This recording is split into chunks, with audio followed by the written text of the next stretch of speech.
एक परिवार में दो लोग रहते थे, एक बूढ़ी माँ और एक जवान बेटा। पिताजी बचपन में गुजर जाने की वजह से माँ ने ही उसे पाल पोस के बड़ा किया था, पढ़ाया लिखाया था। जितनी सारी जिम्मेवारी थी माँ ने ही निभाया था। जब वो लड़का जवान हो गया तो वो एक मार्केटिंग कंपनी में नौकरी करने लगा और साथ ही साथ अपनी पढ़ाई भी जारी रखा ताकि वो आगे चलकर अच्छी नौकरी हासिल कर सके। जैसे जैसे दिन गुजरता गया माँ बूढ़ी होती गई और वो धीरे धीरे बीमार भी पड़ने लगी। तब इस बूढ़ी माँ ने अपने लड़के से कहा कि बेटा अब तुम शादी कर लो, हमसे अब घर के कामकाज नहीं हो रहा है। दरअसल उस लड़के को अभी शादी करने की इच्छा नहीं थी। वो सोच रहा था कोई अच्छी नौकरी हासिल कर लूँ, कामयाब हो लूँ, फिर शादी कर लूँ। लेकिन माँ की मजबूरी के आगे उसे झुकना पड़ा और उसने शादी कर ली। और एक दिन शाम के वक्त वो लड़का अपने घर पे आया और अपनी माँ से कहा कि माँ, मुझे शहर में बहुत ही अच्छी नौकरी मिल गई है, लेकिन एक छोटी सी प्रॉब्लम है। वहाँ जो मुझे रहने के लिए कमरा मिला है वो कमरा बहुत छोटा है।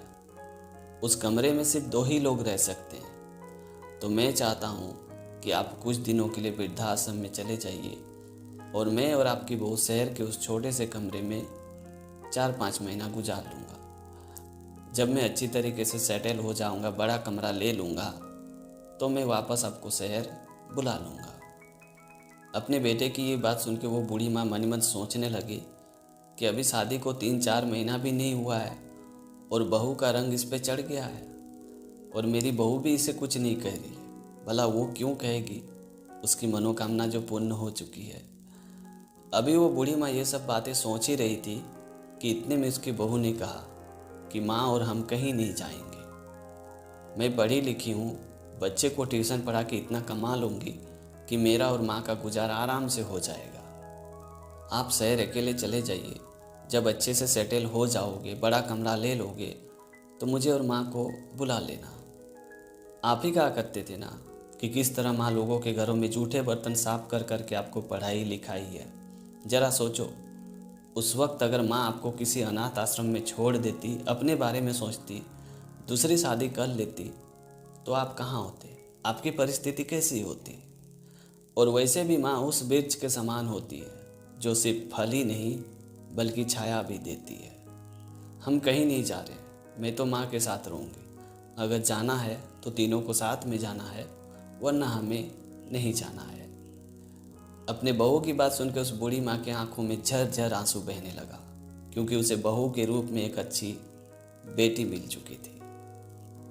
तो दोस्तों, छोटी सी कहानी में ये सिखाती कि सास बहू का रिश्ता भी माँ बेटी का रिश्ता है। दोस्तों, अगर हम दोनों तरफ से प्रेम और सम्मान देने की कोशिश करें तो यकीन मानिए रिश्ता बहुत ही प्यारा हो जाता है। और यही वो एक रास्ता है जो हमारे घर और परिवार की जोड़ने की कड़ी है।